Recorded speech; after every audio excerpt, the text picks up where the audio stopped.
Bismillahirrahmanirrahim. Assalamualaikum warahmatullahi wabarakatuh. Alhamdulillahi rabbil alamin. Alladhi khalaqal insana ahsana taqwim. Fa'allamahul bayana wal qur'anal karim. Nusalli wa nusallimu ala afdalil anbiya'i wal mursalin. Sayyidina Muhammadin wa ala alihi wa sahbihi wa dhurriyyatihi wa ummatihi ila yaumiddin. Wa ba'du. فيا عباد الله أوصي نفسي وإياكم بتقوى الله فقد فاز المتقون فلا تموتن إلا وأنتم مسلمون فقال تعالى مذكرا لنا جميعا يا أيها الذين آمنوا اتقوا الله حق تقاته ولا تموتن إلا وأنتم مسلمون. Saudara-saudariku dimanapun Anda berada, Alhamdulillah kembali kita melanjutkan kajian Al-Quran Sunnah Solution, menggali makna-makna kandungan yang tersurat dan tersirat dalam Al-Quran yang memberikan petunjuk bagi kehidupan kita di dunia ini hingga kita kembali kepada Allah Subhanahu wa Ta'ala. Alhamdulillah di pertemuan yang lalu kita telah membahas tentang keterangan Al-Quran di surah Al-Baqarah ayat yang kedua dan permulaan ayat yang ketiga. Kita telah bahas bahwa di pertemuan lalu Al-Quran disampaikan langsung oleh Allah, dia akan menjadi hudan bagi orang-orang yang bertakwa. Kita telah uraikan di pertemuan lalu bahwa hudan memiliki beberapa makna. Dia bisa berarti an-nahar, sesuatu yang terang benderang, jelas. Seperti di siang hari kita bisa mendapatkan penglihatan yang jelas karena pantulan sinar dari matahari. Ya, semua benda bisa kita bedakan, bisa kita telaah, berbeda dengan keadaan di malam hari. Maka bagi orang yang bertakwa, Al-Quran itu sangat jelas dipahami, bersumber dari Allah Subhanahu wa Ta'ala, sejelas ia berada dalam kondisi siang. Karena itu, orang bertakwa tidak pernah ragu tentang kandungan Al-Quran, tidak meragukan ia bersumber dari Allah Subhanahu wa Ta'ala. Hudan juga bisa berarti jalan keselamatan. Hudan juga bisa berarti jalan kemudahan. Hudan bisa berarti jalan kebahagiaan. Hudan bisa berarti petunjuk yang memudahkan segala urusan. Ya, karena itulah dalam Al-Quran ketika Allah menegaskan hudan akan diberikan pada orang-orang takwa, maka sering kita temukan orang-orang yang memiliki sifat takwa akan memperoleh segala kemuliaan yang tadi disebutkan. Ketika saya katakan hudan jalan kebahagiaan, maka orang takwa dimudahkan oleh Allah untuk meraih kebahagiaan dimaksudkan. Di Quran surah kedua di ujung ayat 189 Allah berfirman, wattaqullaha la'allakum tuflihun. Tingkatkan takwamu kepada Allah supaya engkau bahagia. Di Quran surah ke-65 di ujung ayat kedua di awal ayat ketiga Allah berfirman, wa may yattaqillaha yaj'al lahu makhraja. Siapa yang mampu meningkatkan takwanya kepada Allah, maka Allah berikan jalan keluar dari setiap persoalan hidup yang ia alami. Wa yarzuqhu min haitsu la yahtasib. Bahkan ia akan diberikan rizki dari sisi yang tidak ia duga. Quran surah kedua di ujung ayat 282. Wattaqullaha wa yu'allimukumullah. Tingkatkan takwamu kepada Allah, maka Allah mengajarkan kepadamu tambahan pengetahuan. Maka bagi orang takwa akan terkumpul semua sumber-sumber kebahagiaan ya dalam satu kalimat bermakna hudan, dan semua ini terkandung dalam Al-Quran. Ya, seakan-akan Allah memberikan tawaran kepada kita, jika Anda meyakini semua isi Al-Quran, maka di sana ada sumber kebahagiaan, di sana ada sumber kemudahan, di sana ada sumber segala kemuliaan, ya di sana ada sumber rizki, di sana ada sumber perlindungan. Jadi semua bentuk kemuliaan termaktub, ya terberikan petunjuknya di dalam firman Allah yang terkumpul dalam Al-Quranul Karim.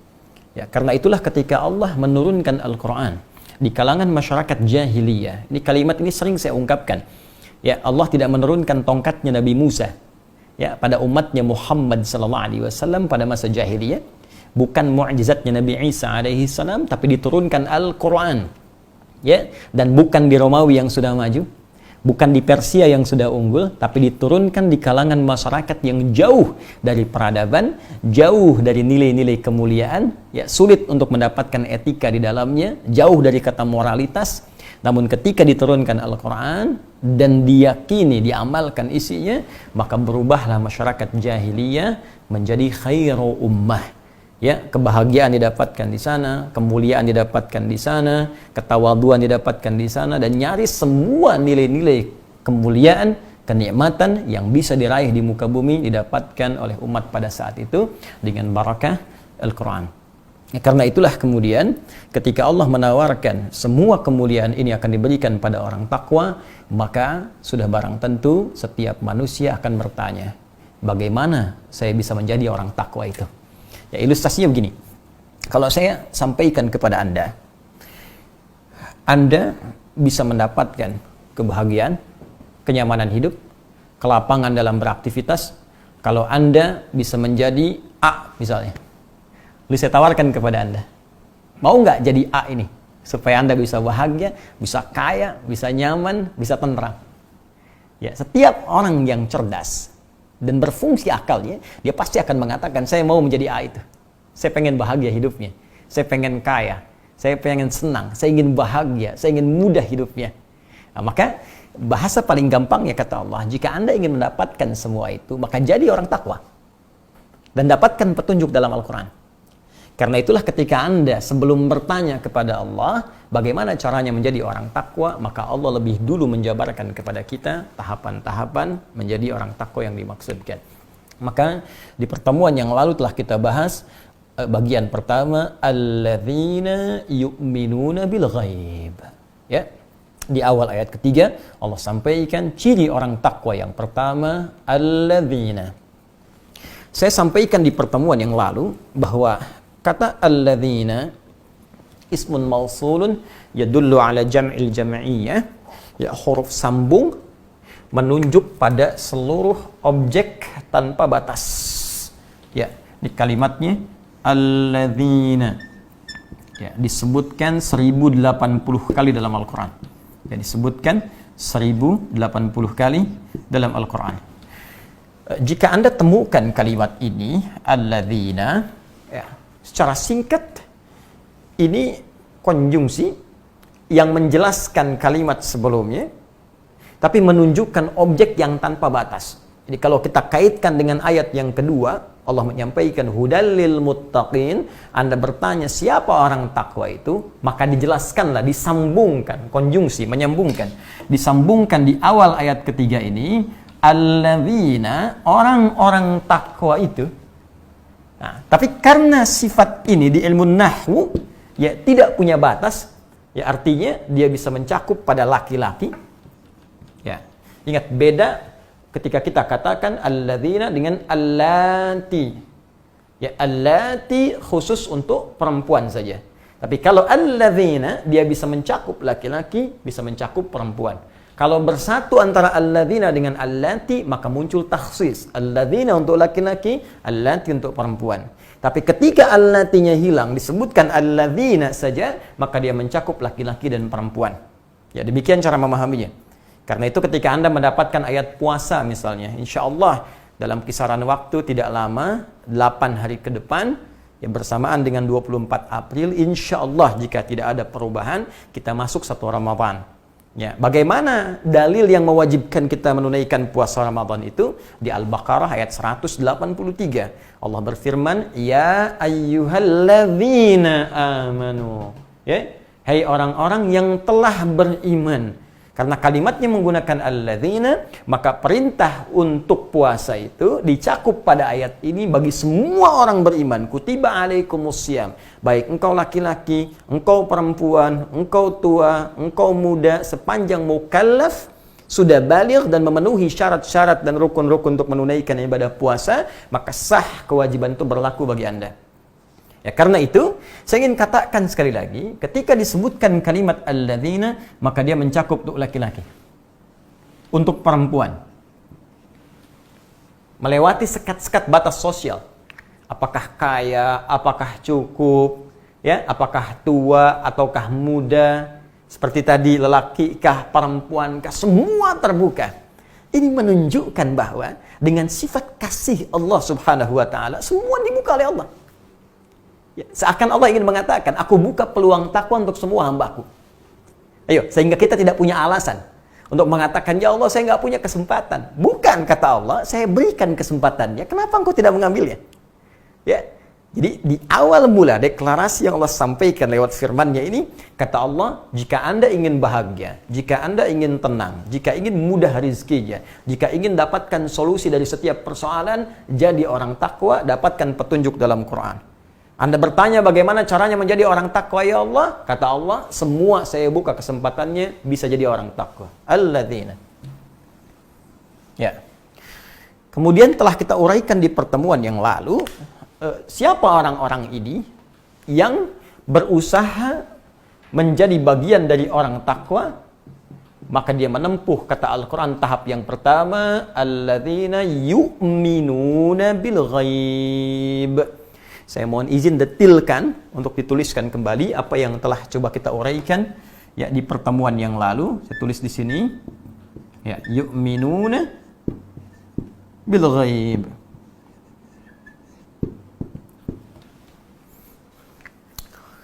Yaitu pertama, syarat untuk menjadi orang takwa telah kita uraikan di pertemuan lalu dengan detil. Yang pertama, yu'minun, dia mesti yakin tanpa ragu. Berasal dari kata amana, yu'minu imanan. Ya, amana, yu'minu imanan. Sedangkan kata amana berakar dari kata amina, berarti aman. Di pertemuan lalu saya telah sampaikan dan telah kita bahas bersama, jika ada sebuah kata mengalami derivasi hibrida, baik tambahan dengan satu huruf kah, dua huruf kah, tiga huruf kah, ataukah menggunakan tadwaif dengan tasydid di atasnya, maka konteks terjemahan ayat ini atau kalimat dimaksud tidak akan terlepas dari akar katanya. Sehingga kata amina yang berarti aman, bila pun mengalami derivasi menjadi amana yu'minu, ya imanan, maka kalimatnya tidak akan terlepas dari kata aman. Ya, kalau kita ingin terjemahkan dengan detil, maka orang-orang yang beriman yakin tanpa ragu itu, maka dia akan aman dari segala kesulitan dunia dan aman dari ancaman akhirat yang mungkin mengintai pada setiap hamba. Nah, maka syarat yang pertama, alladzina yu'minuna bil ghaib, kita telah ulas di pertemuan lalu, maka ia mesti yakin tanpa ragu pada hal yang ghaib. Ada yang belum saya uraikan di pertemuan lalu. Di dalam bahasa Arab, jika kalimat iman itu ditambahkan dengan ba di depannya. Ya, saya ulang, jika kalimat iman ditambahkan dengan ba di depannya. Ini ada kata iman, yu'minun, di depannya ada kata ba. Maka ini umumnya menunjuk pada satu perkataan, qaul. Ya, pada satu perkataan, al-qaul. Tapi jika kalimat atau huruf ba-nya hilang, ya, kata iman saja, dan biasanya berbentuk ya subjek, ya, biasanya berbentuk kata benda, ya, subjeknya isim fa'ilnya, kata bendanya mukmin, amana yu'minu mukmin. Ya, mu'min seperti ini. Mu'min. Mohon maaf. Ya, jamaknya tambahkan waw dengan nun di ujungnya menjadi mu'minun. Ya, seperti ini. Saya ulang, jika ada huruf ba-nya seperti ini, maka umumnya ini menunjukkan kepada sebuah perkataan, qaul. Yakin tanpa ragu atas apa yang disampaikan. Tapi kalau kita hilangkan huruf ba-nya, biasanya ini terjadi pada kata benda, isim.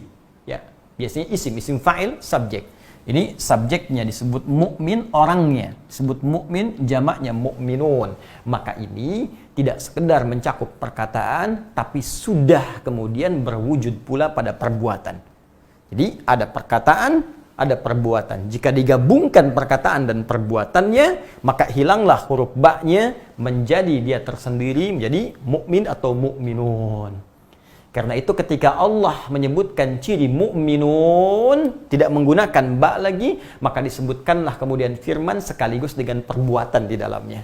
Quran surah ke-23 surah Al-Mu'minun. Qad aflahal mu'minun. Orang-orang yang telah beriman pasti akan mendapatkan kebahagiaan dalam hidupnya dan kesuksesan dalam perjalanan aktivitasnya. Siapa mereka? Langsung disebutkan perbuatannya. Bi-nya hilang, perbuatannya langsung disebutkan. Alladzina hum fi salatihim khashi'un, dan seterusnya ayat sampai dia mendapatkan warisan surga Firdaus. Nah, apa pentingnya pembahasan huruf ba di sini?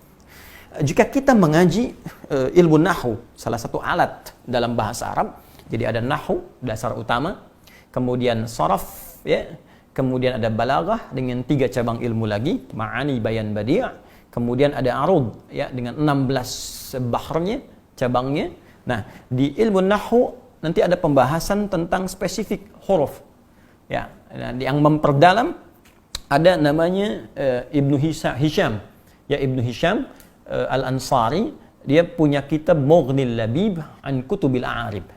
Ya, kitab Mughnil Labib an Kutubil A'arib. Beliau menguraikan setiap makna huruf dari A sampai dengan Ya. Nah, huruf ba ini dia punya 14 makna. Ya, ba setidaknya punya 14 makna. Jadi nanti ada ba yang musahabah, ada ba yang ilsaq, ada ba al-isti'anah, ada ba taukid. Nah, ini penting untuk mengetahui apa fungsi ba di sini. Nah, dalam konteks ini, jika ba disambungkan dengan kalimat iman, setidaknya dia punya 2 makna yang utama. Ya. 1, untuk taukid, menguatkan fungsi kalimat sebelumnya yang disampaikan. Jadi kalau kita tegaskan yu'min itu yakin tanpa ragu, ditambah ba, maka cara mengartikannya dia benar-benar yakin tanpa ragu. Ya, benar-benar yakin tanpa ragu. Kemudian yang kedua, karena ba ini menyambung dengan huruf dengan kalimat yu'minun, ya, kata iman sebelumnya, maka berlaku rumus yang tadi. Ya, maka huruf atau kalimat informasi setelah ba ini menunjukkan segala yang disampaikan atau dalam bahasa Arab disebut dengan qaul. Kalau kita kembalikan kepada Al-Quran, maka al-ghaib di sini artinya semua yang disampaikan dalam Al-Quran, walaupun yang disampaikan itu belum tentu kita ketahui sebelumnya. Ya, misal dalam Al-Quran disampaikan informasi tentang Allah. Qul huwallahu ahad, Allahus samad, lam yalid wa lam yulad, wa lam yakul lahu kufuwan ahad. Allahu la ilaha illa huwal hayyul qayyum. Ghaib sifatnya. Ya. Ghaib sifatnya. Tak bisa kita lihat, ya, tak langsung kita bisa tatap, ya, tak kita ketahui wujudnya saat ini. Insyaallah di akhirat bisa kita dapati dengan izin Allah Subhanahu wa taala. Maka ketika diinformasikan tentang Allah, belum tahu kita, belum mengerti kita, ghaib sifatnya. Tentang kubur, ya, disampaikan dalam Al-Qur'an, afala ya'lamu idza bu'thira ma fil qubur. Tentang surga, wabashshiril ladzina amanu wa 'amilus solihati anna lahum jannatin tajri min tahtihal anhar. Tentang neraka, ulaika ashabun nari hum fiha khalidun. Tentang malaikat, ya, tentang nabi-nabi sebelum kita. Jadi semua perkara-perkara yang disebutkan dalam Al-Qur'an yang belum kita ketahui sebelumnya, yang belum nampak pada kita, ya, itu masuk dalam kategori apa? Ghaib. Ya. Ahli tafsir, sebagian ada yang mengatakan ayat ini diturunkan oleh Allah Subhanahu wa taala untuk memberikan informasi kepada 2 golongan utama, yaitu orang-orang Islam yang baru kemudian masuk Islam, yang diminta untuk yakin penuh pada keterangan Al-Quran. Kemudian yang kedua, golongan-golongan ahli kitab, ya, yang telah mendapatkan informasi-informasi tentang Nabi Sallallahu Alaihi Wasallam, yang diminta oleh Allah untuk yakin pada apa yang disampaikan pada Nabi Sallallahu Alaihi Wasallam berupa informasi ghaib yang ada dalam Al-Quran. Jadi ketika mereka menerima Al-Quran, bukankah sebelumnya mereka tidak tahu informasinya? Tidak mengerti apa yang disampaikan? Ya, belum paham tentang apa yang akan disampaikan kepada mereka, maka itu yang disebut dengan ghaib. Jadi kalau kita kembalikan ke sini secara singkat, al-ghaib maknanya di sini ada yang mengartikan semua yang diinformasikan dalam Al-Quran, baik tentang Allah dengan segala sifat ketuhanan, rububiyahnya, asma dan sifatnya, baik tentang surga, tentang neraka, tentang alam kubur, dan seluruh informasi yang disampaikan oleh Allah Subhanahu wa Ta'ala.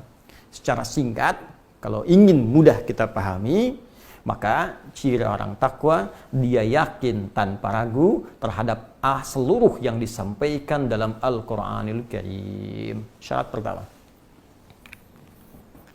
Jadi kalau panjang lebar tadi saya terangkan, sebetulnya makna singkatnya begini. Kalau Anda mau jadi orang takwa, yakin dulu pada semua yang disampaikan oleh Nabi Muhammad SAW dari wahyu berupa Al-Quran. Jangan ragu. Nah, kalau pemahaman terbaliknya, maaf sekali, kalau mau berinteraksi dengan Al-Quran, jangan pernah ragu. Apapun yang disampaikan oleh Quran, yakin. Saya ulang ya, apapun yang disampaikan oleh Al-Quran, yakin. Maka ini makna pertamanya. Ya, jadi kalau Anda ingin menjadi orang takwa, ingin mendapatkan petunjuk dari Al-Quran, maka yakini semua apa yang disampaikan dalam Al-Quran, baik berupa informasi, perintah, ataupun larangan. Ya, jelas sampai di sini? Nah, ini bagian yang pertama. Jadi kita bacakan kembali. Maka ciri orang takwa yang pertama, alladzina yu'minuna bil ghaib. Ciri yang pertama, dia yakin terhadap semua apa yang disampaikan dalam Al-Quran, walaupun belum tampak kepadanya, walaupun belum tahu pengetahuannya, walaupun dia belum mengerti isinya, maka dia yakin tanpa ragu terhadap semua apa yang disampaikan dalam isi Al-Quran Al-Karim. Baik, ini bagian yang pertama. Yakin tanpa ragu.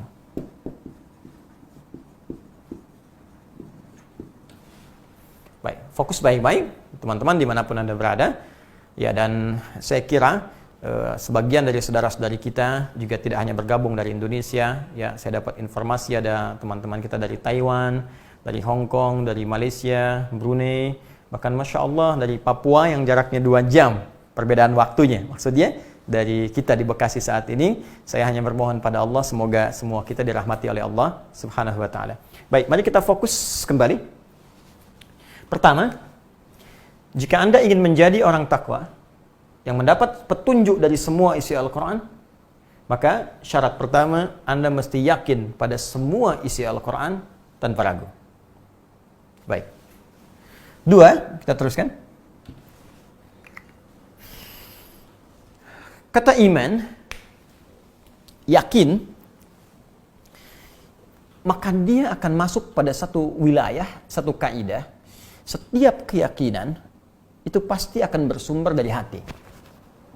Jadi semua yang disebut yakin itu pasti sumbernya ada dalam hati. Sedangkan semua yang bersumber dari hati itu selalu butuh pembuktian. Karena sifat hati itu dia tidak bisa mengungkapkan. Hati tak bisa mengekspresikan. Jadi kalau Anda ingin mengungkapkan apa yang ada dalam hati, maka Anda mesti ucapkan lewat lisan. Jika Anda ingin mengungkapkan, mengekspresikan apa yang ada dalam jiwa, maka Anda mesti ekspresikan dengan seluruh anggota tubuh Anda. Bukankah orang yang bahagia diekspresikan dengan senyumnya? Hati yang bahagia hanya wajahnya yang nampak tersenyum. Ya, keadaan marah, tangannya yang kemudian berekspresi, kakinya berekspresi, jalannya bisa terlihat. Maka suasana dalam hati itu, semua yang ada dalam hati, maka wilayahnya akan diekspresikan oleh seluruh anggota tubuh kita.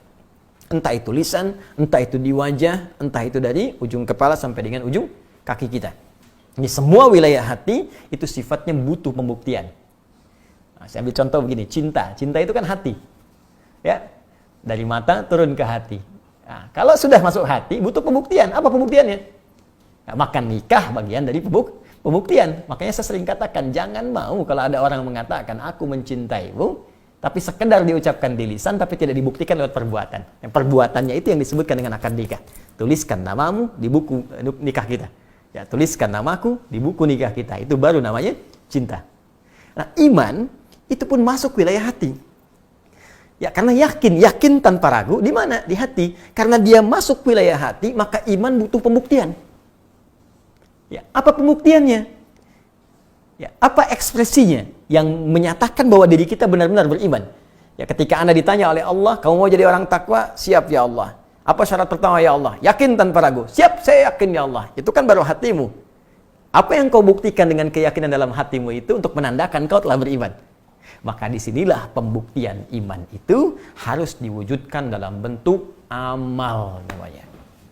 Ya, harus diwujudkan dalam bentuk yang kedua disebut dengan amal. Ya. Karena itu Al-Imam Al-Bukhari ketika membuka ya kitab Sahih Al-Bukhari dalam Kitabul Iman, kitab yang keduanya, ya beliau menulis Sahih Al-Bukhari selama 16 tahun, ada 97 pembahasan, setiap pembahasan disebut dengan kitab. Pembahasan pertama kitab Bad'ul Wahyi, ada 6 bab, ya, pembahasannya ada 7 hadis. Ketika masuk pada pembahasan yang kedua Kitabul Iman, ya bismillahirrahmanirrahim. Thaniyan, bab kitab yang kedua Kitabul Iman. Ya, bab awalan bab qaulin Nabi sallallahu alaihi wasallam bunyal Islamu ala khamsin. Pembahasan yang pertama tentang kalimat Nabi sallallahu alaihi wasallam, ya, Islam itu dibangun atas 5 pokok. Maka disebutkan huwa qaulun wa fi'lun yazidu wa yanqusu. Qala Allah Ta'ala liyazdadu imanan ma'a imanihim. Imam Al-Bukhari membuka pembahasan tentang kitab iman dalam Sahih Al-Bukhari, ya, di jilid yang pertama, pembahasan yang kedua, ya, beliau mengatakan wa huwa qaulun wa fi'lun yazidu wa yanqus. Kata Imam Al-Bukhari, iman itu berupa keyakinan yang harus dideklarasikan lewat perkataan kita, saya beriman, dan dibuktikan lewat perbuatan kita. Kadang-kadang dia bisa naik, kadang-kadang dia bisa turun. Nanti diteruskan di hadis yang selanjutnya, yazidu bil ta'ah wa yantakhisu bil maksiyah. Dia bisa naik dengan ketaatan dan turun dengan mengerjakan maksiat. Jadi, para ulama kemudian memberikan penjelasan dengan detail, jika seseorang ingin jadi orang takwa, saya hapus dulu atasnya. Ya, bismillah.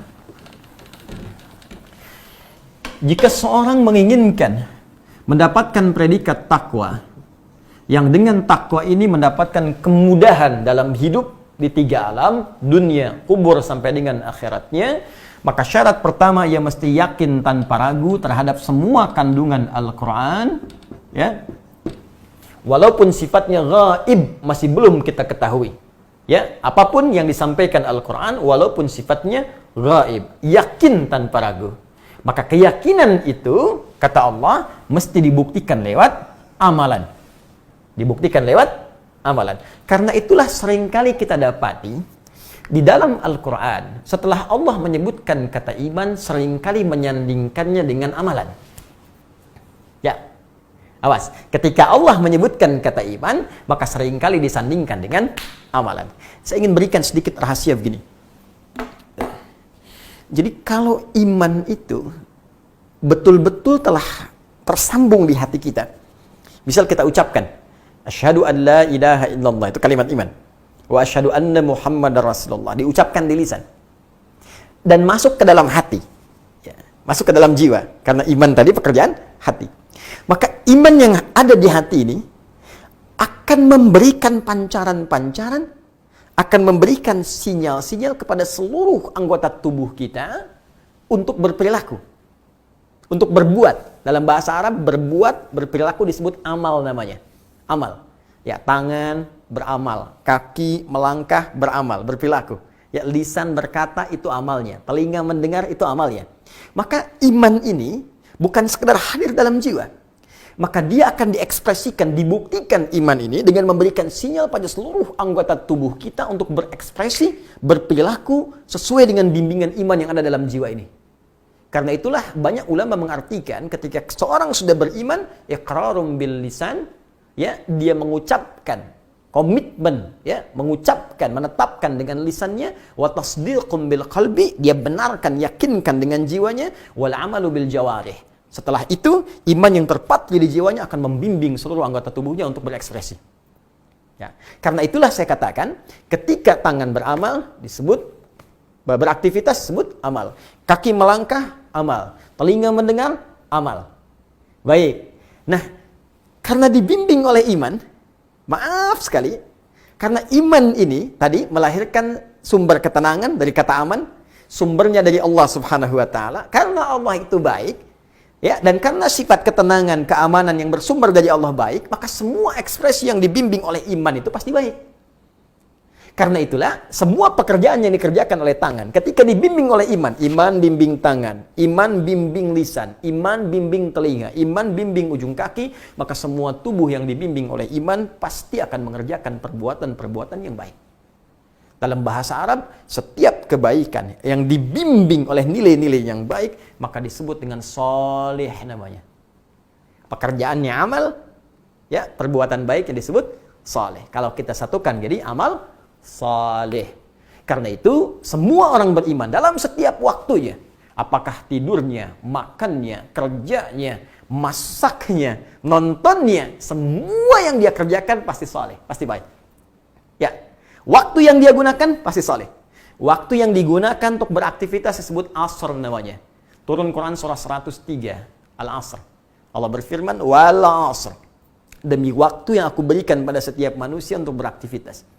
Innal insana lafi khusr. Setiap manusia banyak yang rugi karena memanfaatkan waktu, karena menggunakan waktu, memanfaatkan waktu untuk perbuatan yang tidak penting, yang salah. Ya, maaf, diberikan waktu untuk melihat hal yang salah. Diberikan waktu untuk mendengar yang salah. Diberikan waktu untuk berbuat dengan tangan, menyentuh yang haram, yang salah. Diberi waktu untuk melangkah pada pekerjaan yang salah. Ya.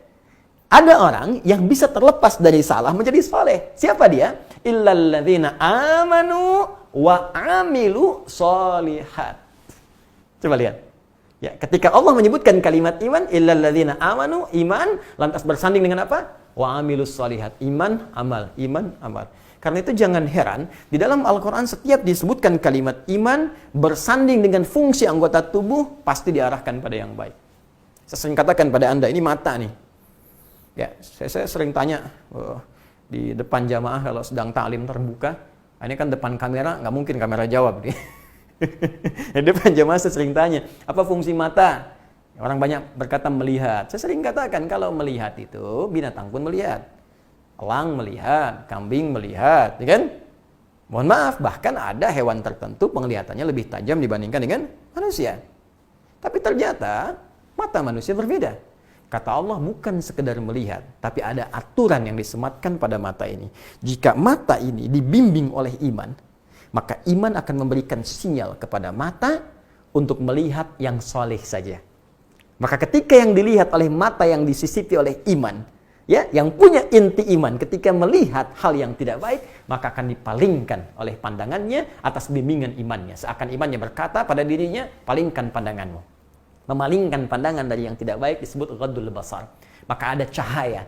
Maka di surah cahaya, surah ke-24 itu surah An-Nur. Teman-teman sekalian, Allah berfirman, ayat 30 untuk laki-laki, 31 untuk perempuan. Wa qul lil mu'minina. Imannya dulu. Katakan pada pria-pria yang punya iman, yaghuddu min absarihim, maka imannya akan masuk kepada matanya hanya melihat yang baik saja dan akan memalingkan pandangannya dari yang tidak baik. Qul lil mu'minati yaghuddna min absarihinna, demikian pula perempuan. Tuh, iman. Iman masuk ke lisan. Ya ayyuhalladzina amanu. Quran surah 49 ayat 11. Ya ayyuhalladzina amanu la yaskhar qaumin qaum. Hei orang-orang yang beriman. Imanmu kalau masuk ke lisan maka akan menghindarkan perbuatan yang salah di lisan. Jangan saling cela. La yaghtab ba'dukum ba'dha. Jangan gosip. Bayangkan. Ya, iman. Ini kalau sudah beriman itu ya baik pasti ujung kepala sampai ujung kaki. Ya. Nah, nanti kita akan lihat. Nah, sekarang persoalannya, apakah semua orang yang berkata saya beriman sudah otomatis perbuatannya akan langsung baik? Belum tentu. Karena pernah ada kasus di zaman Nabi langsung, dicontohkan langsung di zaman itu, dan diberitakan kepada kita oleh Allah Subhanahu wa taala dalam Al-Qur'an surah ke-49 Al-Hujurat ayat ke-14. Ada orang Arab Badui yang langsung berkata saya beriman. Qalatil a'rabu amanna. Ada orang Arab Badui berkata, ya Rasulullah, ya Muhammad SAW, kami telah beriman. Maka karena iman perkara hati, Nabi tak bisa langsung menilai hati orang kecuali dengan petunjuk Allah Subhanahu wa taala. Ya. Ya, maka diberikan petunjuk oleh Allah Subhanahu wa taala untuk menilai hati seseorang dengan bimbingan Allah Subhanahu wa taala. Maka kalimat keluar firman Allah Subhanahu wa taala diberikan pada lisan beliau, dikatakan, "Qul lam tu'minu." Katakan Muhammad sallallahu alaihi wasallam, kalian belum serius imannya. Tuh, belum sampai ke jiwa. Belum serius. Ya. Qul lam tu'minu. Walakin qulu aslamna wa lamma yadkhulul imanu fi qulubikum. Tapi katakan, kamu baru masuk Islam. Ya, kalimatnya baru di lisan. Asyhadu an la ilaha illallah, asyhadu anna Muhammadar Rasulullah. Ya, baru di lisan. Cuma belum sampai ke jiwa. Kalau Anda ingin melatih, kemudian bertanya pada Allah, ya Allah saya ingin bertanya, bagaimana melatihnya? Karena bahaya kalau iman cuma di lisan, ini baru di lisan, apalagi yang di lisan gak diucapkan, cuma di KTP dituliskan. Maka KTP-nya yang beriman tuh. Orangnya bisa tidak. Ya. Ini Anda bayangkan, diucapkan saja, nggak nyampe ke hati, bermasalah. Apalagi cuma dituliskan di KTP, di identitas, diucapkan nggak pernah. Itu yang paling bahaya. Baik. Jadi kalau orang sekedar mengucapkan saja, tidak dibenamkan pada jiwanya, terpatri di sanubarinya, maka iman itu tak akan membimbing dia menjadi pribadi yang baik. Maka kita mesti bertanya kepada Allah, ya Allah bagaimana cara saya melatih iman? Supaya terus saya naikkan sehingga jadi cahaya yang menerangi seluruh tubuh saya dan membimbing beraktivitas. Bagaimana caranya? Karena itulah ketika Allah ingin memberikan bimbingan kepada kita, kalimatnya dirubah dari bentuk madhi menjadi mudhari'. Yu'minun. Amana menjadi yu'minu. Gini. Karena tadi ada alladzina yang bentuknya jamak, maka ini pun mesti dijamakkan. Tambahkan di ujungnya. Bentuknya jamak. Yu'minun. Plus ya. Sehingga menjadi begini. Yu'minun. Mereka, artikan mereka. Masih ingat pertemuan lalu? Saya terangkan kepada Anda tentang Anita. Ya, hamzah, nun, ya, ta. Di sini ada ya. Setiap ada satu di antara huruf Anita, hamzah, nun, ya, kemudian ta, Anita, maka maknanya berubah menjadi mudhari', present, continuous, and future. Sekarang, ya, present, continuous, future. Sekarang, terus menerus sampai kapanpun ke depan. Nah, jadi kalau kita ingin baik, kita mesti berlatih menguatkan iman. Sekarang, terus, jangan terputus. Sampai kapanpun hingga tiba waktunya kita pulang menghadap Allah Subhanahu wa taala. Kuatkan iman ini. Kuatkan. Kalau Anda bertanya, ya Allah, bagaimana caranya? Sekarang hamba ingin berkomitmen menguatkan iman hamba. Hamba ingin jadi orang baik, ya Allah. Hamba lahir ke dunia ini dalam keadaan bersih. Hamba tak ingin pulang dalam keadaan kotor. Ya. Hamba ingin pulang dalam keadaan bersih, ya Allah. Hamba ingin jadi orang baik. Hamba ingin pulang dalam keadaan baik. Hamba ingin pulang tenang. Hamba ingin pulang nyaman. Bagaimana caranya, ya Allah? Baik. Kalau Anda sudah berkomitmen, maka Allah berikan kemudian kepada kita detil petunjuk untuk melatih iman ini supaya terpatri di jiwa dan jadi cahaya dalam kehidupan.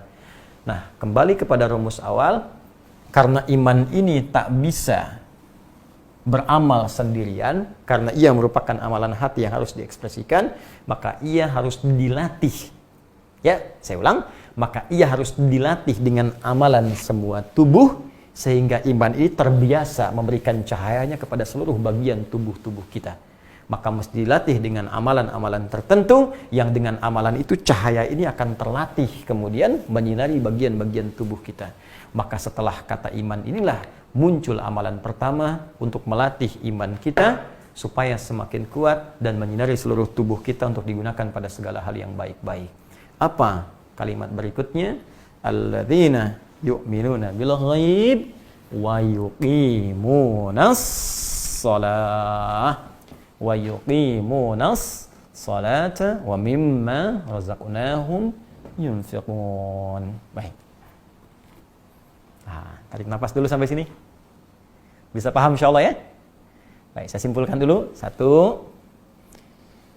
Jika Anda ingin mendapatkan manfaat dari Al-Quran yang memberikan petunjuk pada kemudahan hidup, entah dalam pekerjaan, rizki, rumah tangga, atau bahkan hidup setelah kehidupan kita di dunia ini, tentang alam kubur, ya, tentang akhirat yang semua sifatnya masih gaib dan misteri, maka jadilah orang takwa.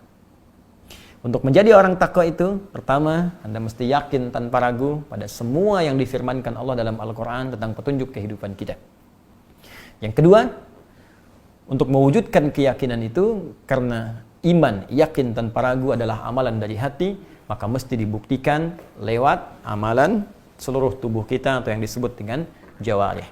Maka iman ini mesti dilatih untuk menyebar cahayanya kepada tangan, kepada mata, kepada telinga, kepada hidung kita, lisan kita, sampai ujung kaki kita.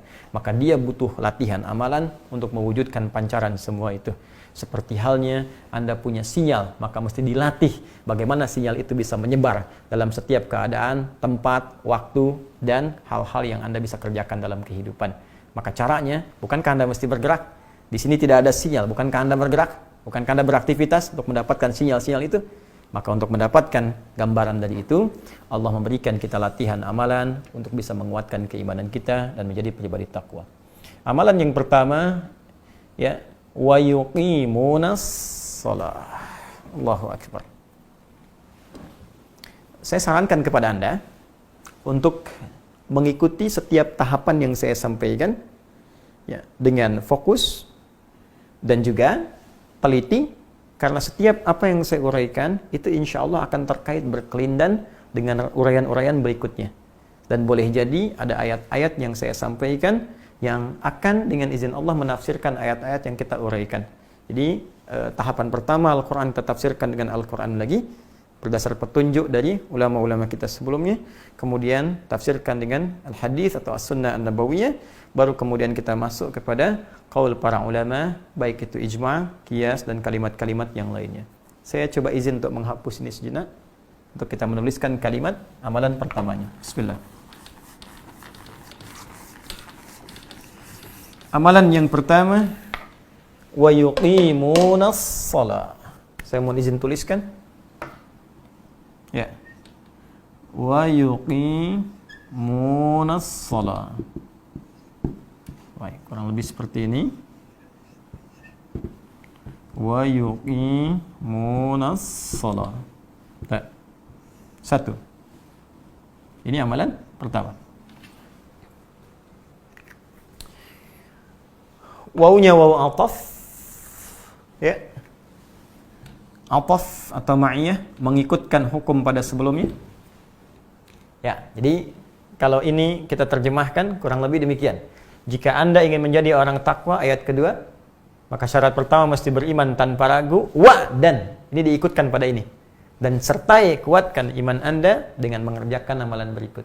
Demikian cara menerjemahkannya.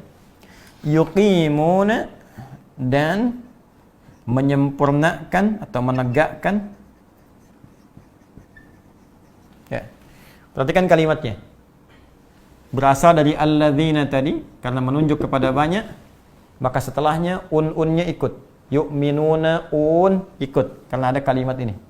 Ya, maka karena sebelumnya yu'minuna, ini pun ikut yuqimuna. Ya, secara singkat, kalau Anda menemukan kalimat di ujungnya, maka artinya jamak.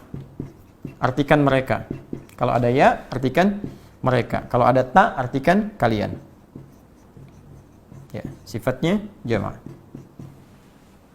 As-salata, salat. Amalan yang pertama, salat. Nah, Masya Allah. Pelan-pelan. Nah, jadi kalau kita tadi katakan hudan, takwa, jalan kebahagiaan. Hudan, takwa, jalan kesuksesan. Hudan, takwa, jalan untuk memudahkan rezeki. Nah, maka bagaimana mendapatkannya? Yakin pada Al-Quran, beramal. Apa amalan pertamanya? Salat. Nah, karena itulah ketika seseorang diperintahkan salat, sebetulnya bukan untuk memberikan beban. Kalau orang mengerti, ya, bahwa perintah salat itu adalah pembuka jalan kebahagiaan, pembuka jalan kesuksesan, pembuka jalan penguat iman, pasti demi Allah saya katakan semua orang berbondong-bondong mengerjakan salat. Persoalan besar kita sekarang, orang tidak mengerti kenapa mesti sholat. Yang dipahami kewajiban, tapi tidak dijelaskan kenapa sholat itu menjadi wajib. Ingat, tidak pernah ada prinsip dalam syariat kita, dalam fikih, ya, kecuali jika sesuatu diwajibkan, pasti ada manfaat di dalamnya. Jika dilarang atau diharamkan, pasti ada keburukan di dalamnya. Pasti itu. Makanan haram, minuman haram, pasti buruk. Karena kalau baik, mustahil haram. Mustahil. Ya. Anda silahkan rinci misalnya, makanan-makanan yang diharamkan dalam Islam. Daging tertentu, hewan tertentu, itu pasti ada madaratnya. Sebaliknya, jika sesuatu ada yang diwajibkan, pasti ada manfaat untuk kita. Jadi manfaatnya kembali ke kita. Allah nggak butuh dengan sholat kita. Semuka langit dan bumi tidak ruku dan sujud kepada Allah, tidak akan menurunkan status Allah sebagai Rabbul Alamin. Kita yang butuh. Nah, supaya lebih paham, saya buat persamaan begini. Ya, saya buat persamaan untuk memudahkan sekali ya, supaya mudah dipahaminya. Nah, ini saya tutup dulu sebentar. Teman-teman fokus ini. Ini saya tuliskan tadi ya. Nah, ini. Di sini ada hudan bagi orang takwa. Ya. Di sini kandungannya bahagia, sukses, ya, tenang, baik, mudah rizki, dan lain sebagainya. Baik. Sekarang persamaannya, hudan sama dengan takwa, ini poin-poinnya, ya, sama dengan iman. Iman. Kan syaratnya kan? Baik. Sama dengan, bikin lagi ke sini, sholat. Ini kuncinya. Hudan sama dengan takwa. Untuk menjadi takwa, mesti beriman. Untuk membuktikan iman, mesti sholat. Jadi kalau kita buat sebuah persamaan, hudan sama dengan takwa, dengan semua nilainya, sama dengan iman, sama dengan sholat. Jadi kalau kita ingin pahami lebih dalam lagi, ketika kita diminta takwa, kita diminta untuk mendapatkan ini. Kalau ingin takwa, mesti beriman. Kalau iman ingin bagus, mesti sholat. Artinya persamaan terbaliknya, ketika diminta menunaikan sholat, Anda diinginkan mendapatkan ini. Karena mustahil dapat ini kecuali jadi takwa. Mustahil jadi takwa kecuali sholat. Karena itu ketika Anda diminta sholat, itu pintu yang harus kita buka untuk mendapatkan semua kemudahan ini. Contoh, bahagia, sukses. Bahasa Arabnya falah. Wattaqullaha. Al-Baqarah ayat 189. Lihat di ujung ayatnya. Ya, ujung ayat 189. Paling kanan agak ke bawah sedikit di mushaf standar. Wattaqullaha la'allakum tuflihun. Bertakwalah kalian kepada Allah, takwa supaya kalian sukses dan bahagia. Falah. Falah itu kalau di kamus bahasa Inggris, success and happiness. Bukan sekedar bahagia. Sukses dan bahagia. Kata dasarnya falah. Jadi untuk dapat bahagia dan sukses, dapat falah. Mesti takwa. Takwa mesti iman. Iman mesti sholat. Ketika Anda dipanggil sholat, ya tuh 5 kali sehari suara adzan. Hayya 'alas shalah, ayo sholat. Lalu Anda bertanya, kenapa saya mesti sholat ya Allah? Dijawab langsung lewat kalimat di suara muadzin. Hayya 'alal falah. Tuh. Seakan Allah menyampaikan, aku nggak butuh sholatmu. Kamu yang butuh. Ketika engkau bertanya, kenapa kami mesti sholat ya Allah? Hayya 'alas shalah. Kata Allah lewat suara muadzin. Petunjuk dari Allah Subhanahu wa taala ditetapkan lewat lisan Nabi sallallahu alaihi wasallam dari mimpi seorang sahabat. Petunjuk. Ya, hayya 'alal falah. Dengan salat kamu bisa sukses. Dengan salat kamu bahagia. Itu kuncinya. Ini menarik. Nah, jadi sesungguhnya kalau cara berpikir kita benar, ya cara berpikir kita benar, ketika tiba panggilan salat dengan suara azan yang kita dengarkan itu, Allahu akbar, Allahu akbar. Allah. Maka rasakan, itu panggilan Allah untuk kita. Untuk kita. Dan ketika dipanggil dengan itu, dengan kalimat itu, Allahu Akbar, Allahu Akbar. Nih, hadirkan semua makna ini. Ada panggilan kebahagiaan. Panggilan kesuksesan. Anda dapat panggilan dari kantor, bahwa Anda diterima bekerja, bukankah bahagia luar biasa? Sekarang jam 9. Kurang 11 menit. Waktu Bekasi di sini. Oke, jam 9 kurang 11 Anda dapat telepon.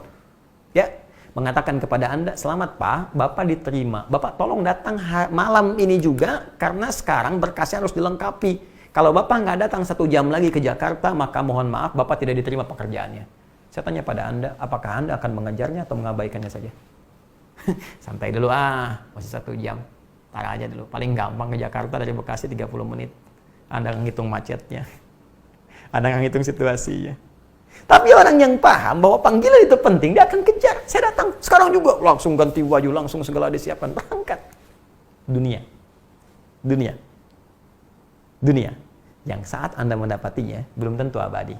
Kan ke pensiun juga. Seorang pemimpin telepon, Anda saya angkat jadi menteri, Anda langsung berangkat ke sana. Ya, boleh jadi ketika berangkat, belum tentu Anda mendapatinya.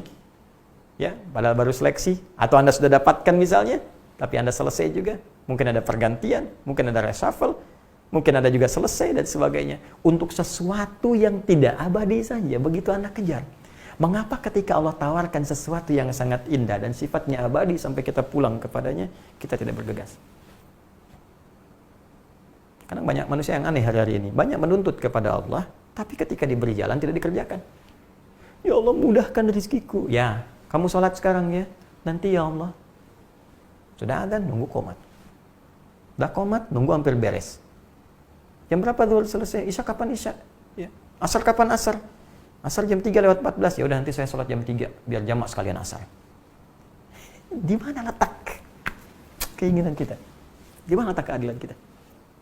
Ya, tapi rahmannya Allah sebelum meminta kita untuk mengerjakan sesuatu, maka menjelaskan semua alasan-alasan di balik semua perintah itu untuk menjadi motivasi kuat kita agar bisa beribadah dengan benar. Nah, saya beri contoh sekarang. Berapa waktu sholat yang kita tunaikan? Teman-teman, berapa waktu? 5 waktu ya?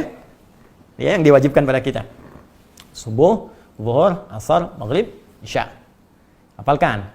Ini nomornya nih, online-nya.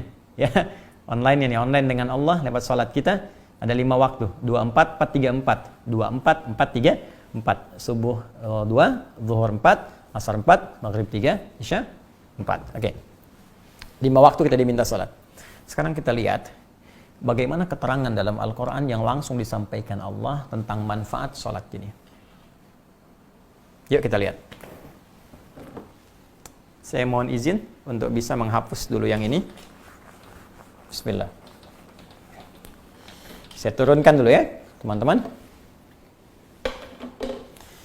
Di sini hudan taqwa melahirkan kebahagiaan dan kesuksesan. Bahagia dan sukses. Bahasa Arabnya bahagia dan sukses itu falah. Al-falah.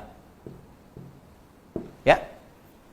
Baik, bahagia dan sukses. Kalau bisa digenggam, ya, falah ini digenggam seperti ini, sudah digenggam dan tak mau dilepaskan karena orang kalau sudah bahagia mustahil ingin melepaskannya. Orang sudah sukses mustahil ingin melepaskannya. Digenggam. Maka tambahkan hamzah di depannya dari kalimat falaha. Ini falah dari kalimat falaha, ini akar katanya. Tambahkan hamzah di depannya, pindahkan fathah di sini ke depan jadi a. Ini menjadi sukun dari falaha, ini falaha, ini pindahkan ke sini ke hamzah. Ini rumus ya, ikuti saja. Ini rumus ini jadi sukun mati karena dipindah harokatnya ke sini. Jadi aflah. Jadi aflah. Di aflah itu orang yang menggenggam kesuksesan dan kebahagiaan. Perhatikan sini. Ini bagaimana urutan ini yang saya terangkan menjadi indah. Jadi saya katakan kepada Anda, ikuti apa yang saya sampaikan setiap tahapannya. Hudan bagi orang takwa. Takwa mesti beriman, iman mesti sholat. Sholat bisa mendapatkan bahagia, sukses seperti saya sebutkan tadi. Bahagia, sukses disebut dengan falah. Dari kata falaha, kalau kita genggam jadi aflah. Sekarang perhatikan Quran surah ke-23, ayat 1 dan 2. Qad aflaha al-mu'minun. Qad aflahal mu'minun. Sungguh, qadnya tahqiq. Ya berarti pasti. Sungguh, kata Allah, aku pastikan. Orang-orang yang beriman itu, lihat persamaannya, akan menggenggam kebahagiaan dan kesuksesan. Aflah. Qad aflahal mu'minun. Sungguh, aku pastikan semua orang yang beriman itu, kalau benar imannya, akan menggenggam kebahagiaan dan kesuksesan. Aflah. Siapa mereka? Ayat 2-nya. Alladzina hum fi salatihim khashi'un. Salat. Yaitu orang yang mampu khusyuk dalam salatnya. Jadi, pertama, manfaat salat yang pertama, dia bisa membuat diri kita mudah mendapatkan kesuksesan dan kebahagiaan. 1. Tolong tanamkan dalam jiwa kita, kalau kita diminta sholat, artinya dituntun untuk mudah, sukses, dan bahagia.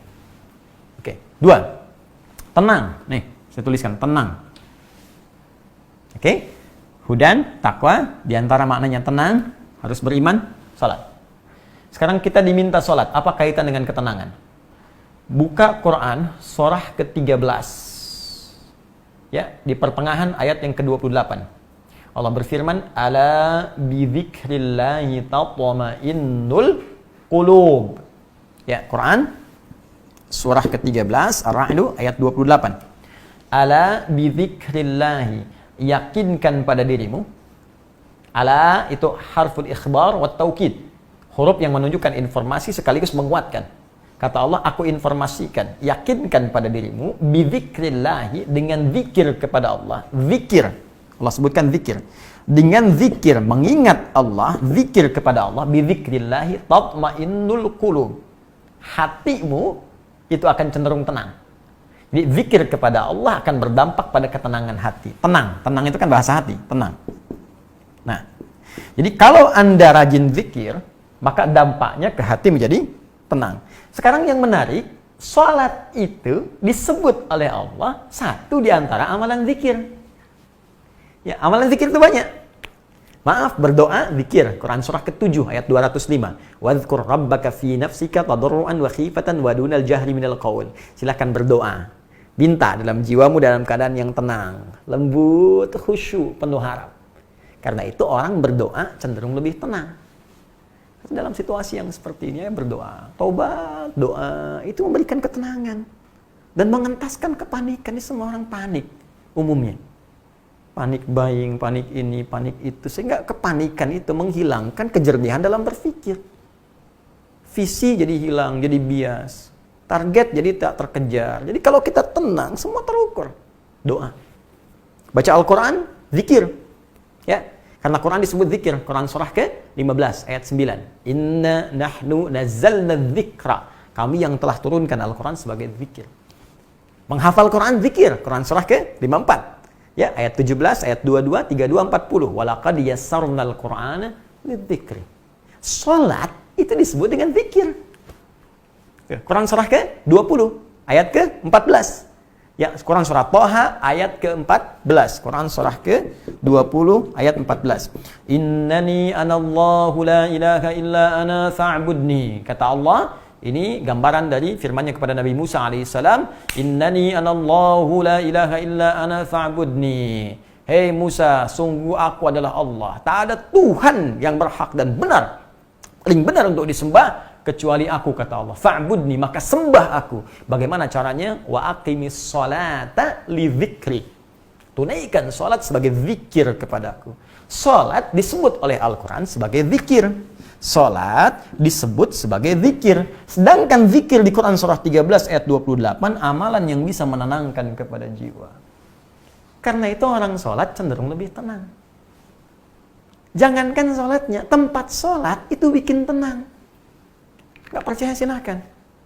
Di rumah dengan di masjid, pasti tenang di masjid, tenang di musola. Apalagi puncaknya dekat Ka'bah, tenang. Jaminan, Quran surah kedua ayat 125. Anda yang pernah haji, pernah umrah, insya Allah kita sama-sama berdoa, yang belum bisa disegerakan. Tidak cukup dengan amin, jangan tuliskan di kolom komentar, amin, amin. Tidak cukup dengan amin. Ya, terus ada usaha, nabung. Berdoa. Ya, Quran surah kedua ayat 125. Wa idz ja'alnal baita mathabatan lin-nasi wa amna. Dan ketika kami tetapkan Al-Bait Ka'bah itu tempat yang akan jadi rujukan pusat beribadah bagi manusia dan tempat yang menenangkan.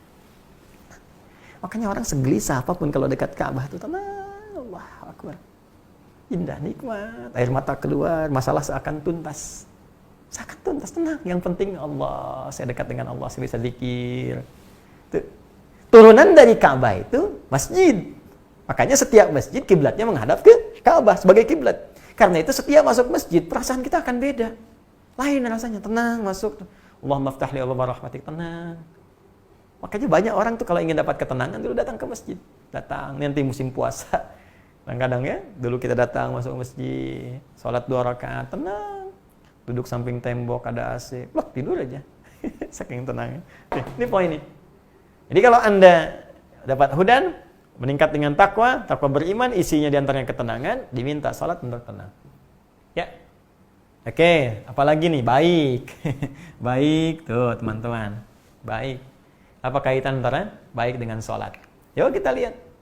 Quran surah ke-29 ayat 45. Sebelumnya begini.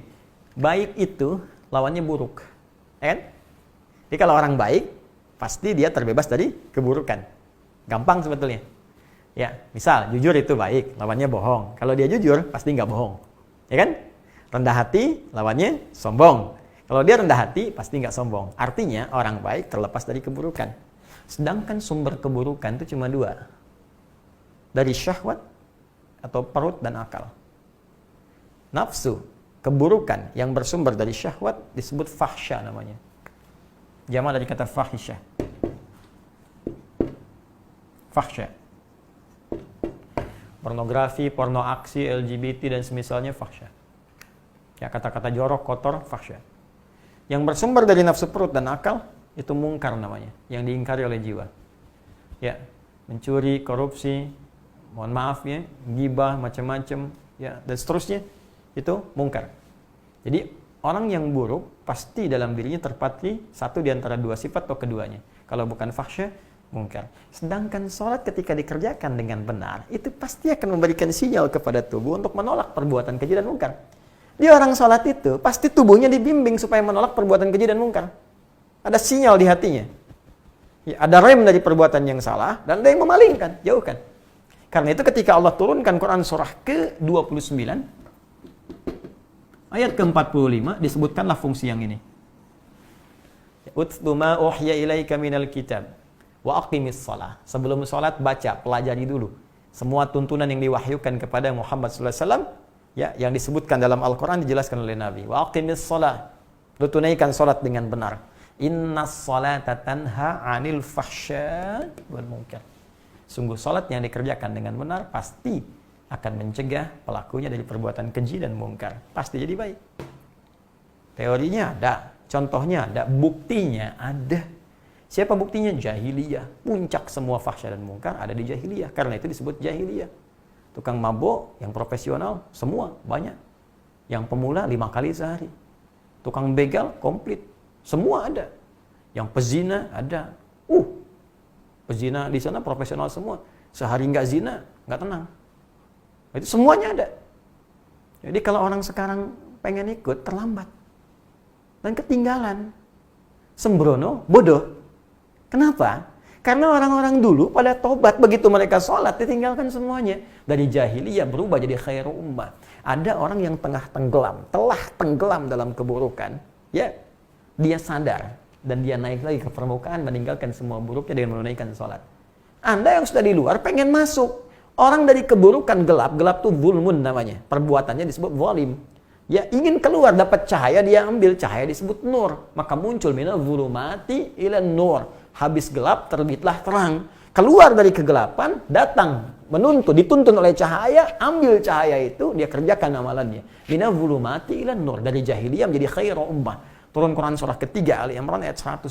Kuntum khairu ummah ukhrijat linnas ta'muruna bil ma'ruf wa tanhauna 'anil munkar wa tu'minuna billah. Iman lagi.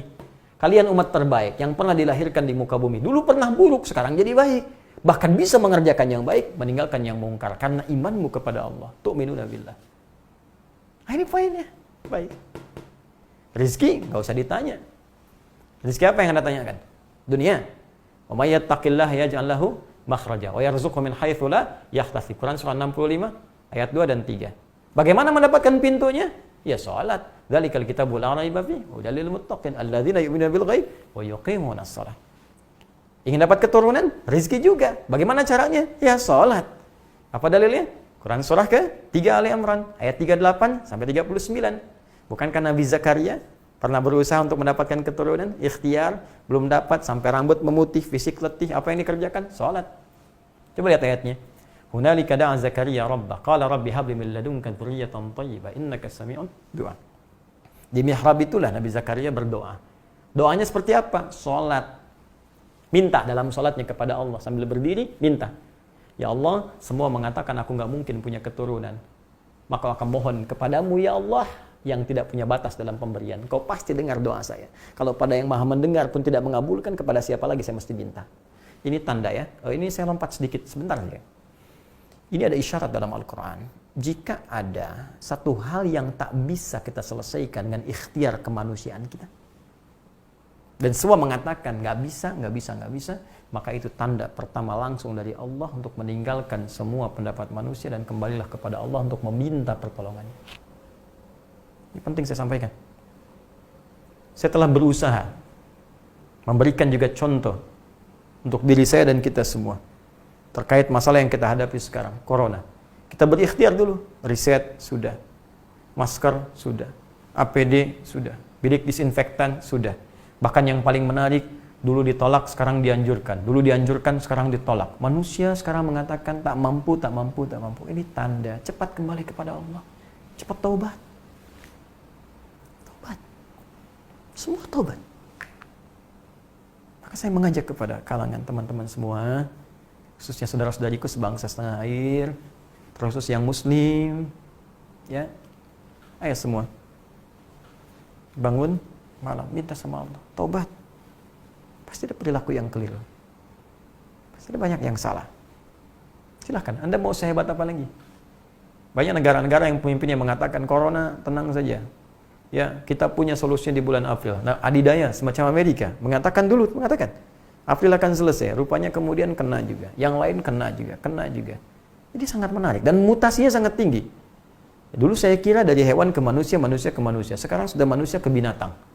Anda bayangkan, dari binatang ke binatang, binatang ke manusia, ya, dari manusia ke manusia, dari manusia ke binatang.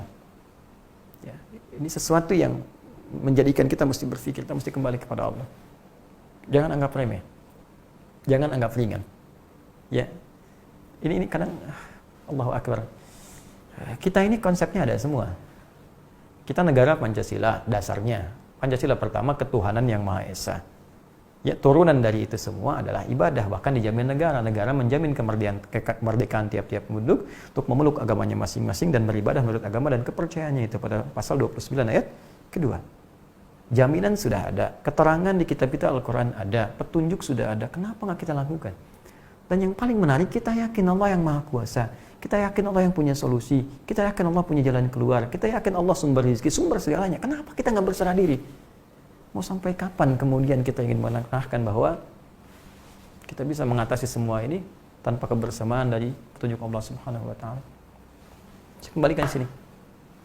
Ya, jadi Nabi Zakaria minta dalam sholat. Dari mana taunya sholat? Ayat 39-nya. Ali Imran ayat 39. Fanadathul malaikatu wa huwa qa'imun yusalli fil mihrab. Annallahu yubashshiruka bi Yahya. Saat berdoa itulah, begitu selesai doanya, turun malaikat menyampaikan Allah mengabulkan doa Anda, diberi kabar gembira akan punya anak, langsung namanya dari Allah diberikan, namanya Yahya. Kapan itu terjadi? Qa'imun yusalli fil mihrab, sedang sholat di mihrabnya. Diberikan kabar gembira akan dapat rizki berupa keturunan. Tuh. Karena itu salat bukan ibadah yang menyendiri dikerjakan oleh umatnya Nabi Muhammad SAW saja, tidak. Semua nabi sebelum kita, bahkan dengan umatnya mereka salat. Tadi Nabi Zakaria, Quran surah ketiga ayat 38 sampai 39. Nabi Isa, Yesus, Mesiah, Nabi, beliau salat. Quran surah ke-19, Maryam ayat 31 sampai 33-nya. Kemudian Nabi Musa salat. Ya, Quran surah ke-20 ayat ke-14. Nabi Ismail alaihissalam ya salat. Quran surah ke-19 ayat 55, bahkan meminta keluarganya salat. Wa kana ya'muru ahlahu bis-shalah. Semua salat. Kalau Anda urutkan dari Nabi Muhammad sampai ke atas Nabi Adam, semua salat. Salat. Di Anda bisa bayangkan para nabi saja yang maksum. Nabi maksum dijaga dari maksiat masih sholat. Anda nabi bukan, rasul bukan, maksiat nggak bebas. Ya, kadang-kadang aneh. Mohon maaf sekali, mohon maaf. Lahir saripatinya dari tanah, tinggal nginjak tanah, beraktivitas di atas tanah. Pulang-pulang kembali ke tanah. Kenapa pengen punya sifat langit? Ya, kadang-kadang aneh gitu. Kita yang nggak bebas dari maksiat malah menjauh dari sholat, sedangkan sholat diberikan sebagai solusi. Karena itulah secara singkat, jika dipanggil untuk menunaikan sholat, maka bayangkan semua ini. Allahu Akbar, ya Allah, saya dipanggil, Allah manggil saya nih. Allah manggil saya. Oh, Anda dipanggil pejabat tinggi aja sudah senang. Saya dipanggil Allah. Bayangkan begitu, ya Allah manggil saya. Setelah itu rasakan, ya Allah, ada panggilan kebahagiaan, panggilan kesuksesan. Ya Allah, panggilan kemudahan rezeki, panggilan solusi. Itu yang harus dihadirkan di benak kita. Kalau ini yang kita tanamkan di anak-anak kita, sesuai dengan masa pertumbuhannya, tanamkan ke anak kita yang paling kecil. Allahu Akbar, Mas, suara apa ini? Adzan, sayang. Adzan itu apa? Panggilan sholat, supaya kamu nanti dikasih sayang oleh Allah. Allah kasih kita rezeki, ada nanti punya mainan lagi. Ya, ayah disehatkan, ibu disehatkan, terus nanti dapat ini, dapat itu. Ya, akan kejar. Ya, hadirkan suasana bahagia untuk menikmati sholat yang diperintahkan, bukan sekedar sebagai kewajiban, tapi sebagai kebutuhan kita untuk mendapatkan limpahan rahmat yang dijanjikan. Pertanyaannya, apakah semua orang yang sholat bisa mendapatkan janji ini? Jawabannya belum tentu. Kalau sholatnya tidak seperti yang diinginkan dan ditunjukkan oleh Allah, serta dicontohkan Rasulullah SAW. Karena itulah ketika Allah menyebutkan kalimat salat, kalimatnya tidak berdiri sendiri. Mudah bagi Allah mengatakan yu'minuna bil ghaib wa yusallun. Tapi yang paling menarik, Allah mengatakan wa yuqimun as-shalah menggunakan alif lam.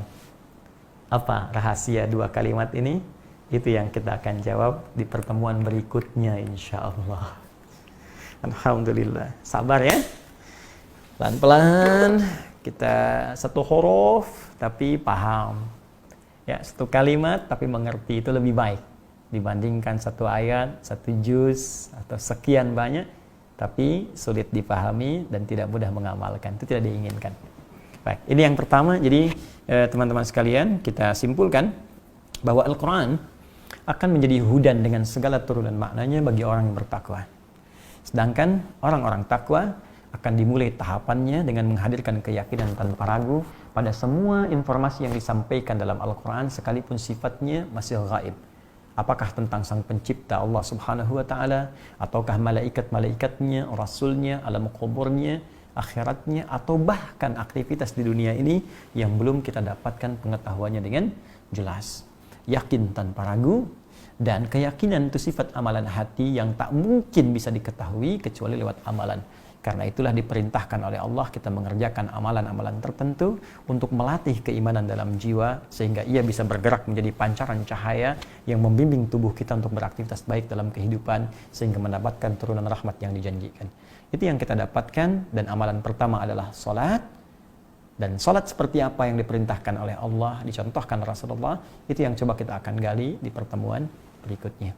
Saya izin menyampaikan informasi bahwa alhamdulillah kita tetap berikhtiar ya, khususnya sebelum Ramadan ini. Semoga Allah Subhanahu wa Ta'ala berkenan mengangkat COVID-19 atau Corona yang sekarang sedang mewabah.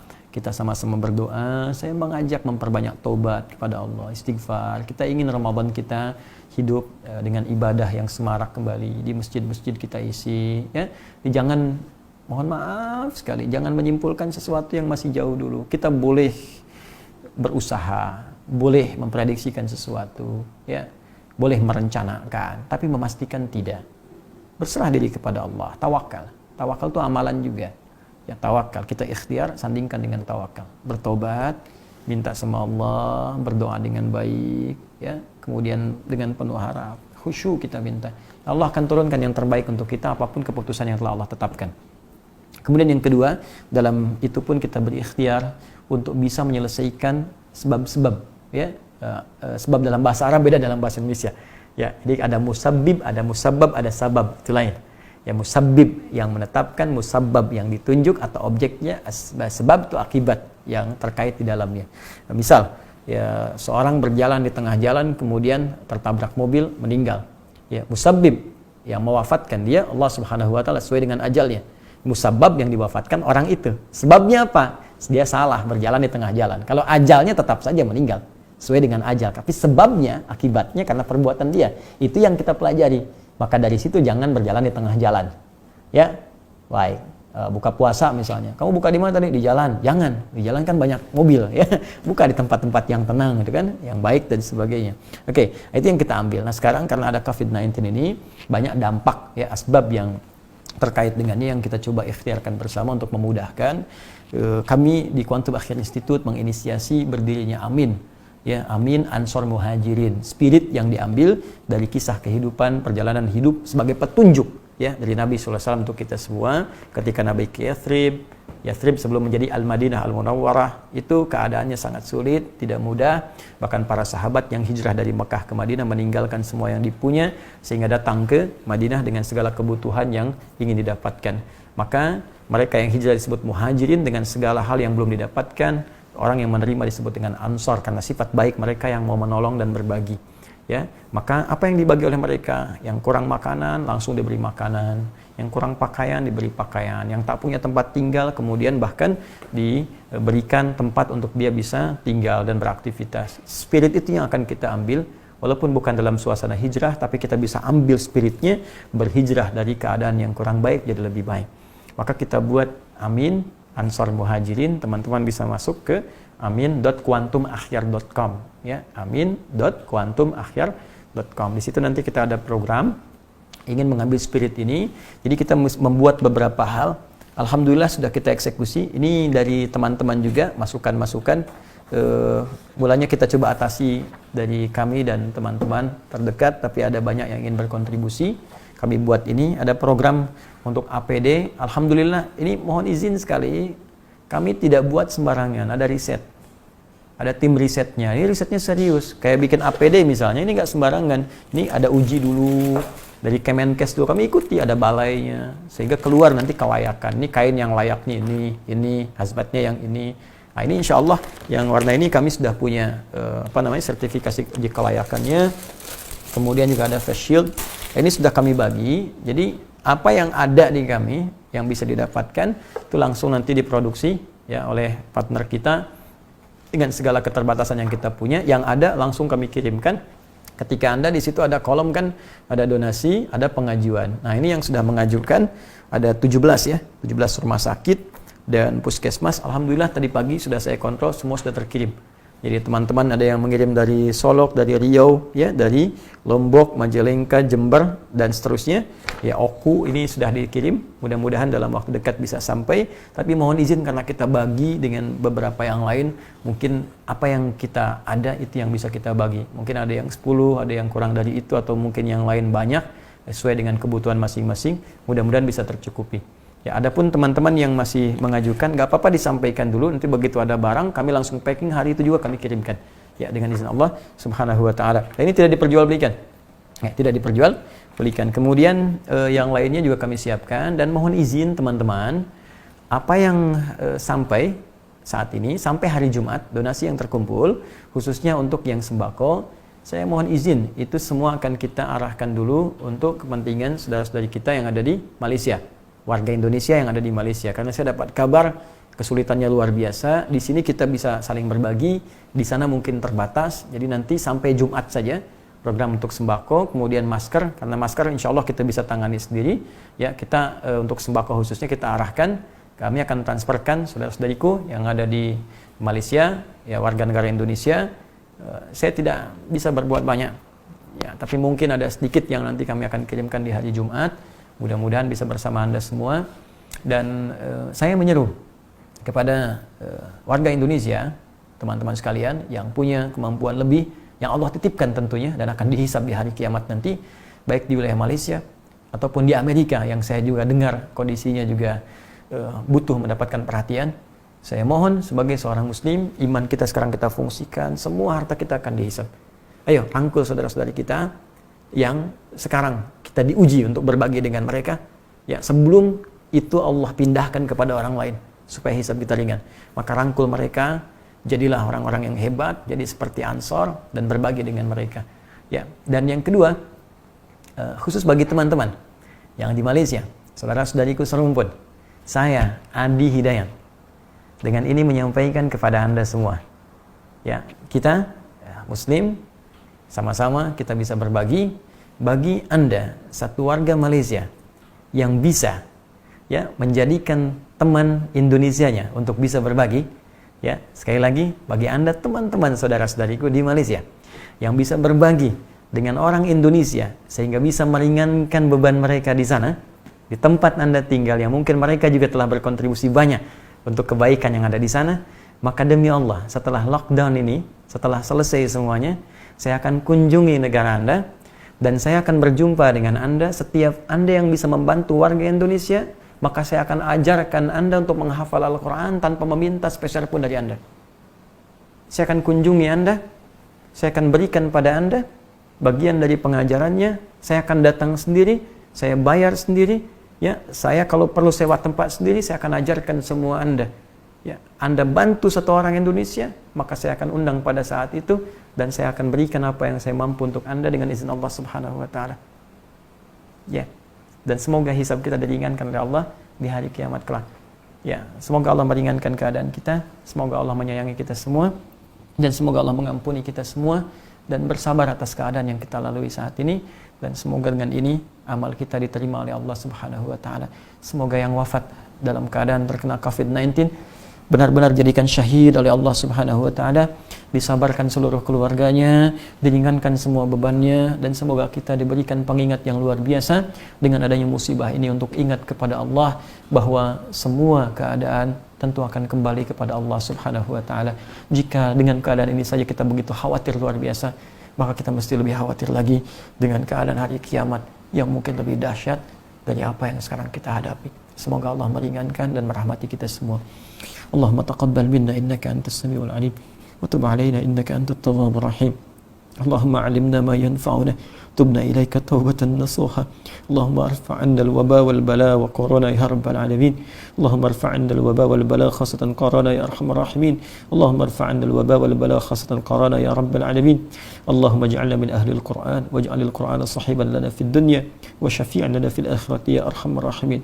Allahumma rabbana atina fid dunya hasanah بفضلك سبحان ربك رب العزة عما يصفون وسلام على المرسلين وآخر دعوانا سبحانك اللهم وبحمدك أشهد أن لا إله إلا أنت نستغفرك وأتوب إليك آتنا في الدنيا حسنة وفي الآخرة حسنة وقنا عذاب النار وآخر دعوانا أن الحمد لله رب العالمين. Terima kasih teman-teman. Berjumpa di lain kesempatan. Assalamualaikum warahmatullahi wabarakatuh.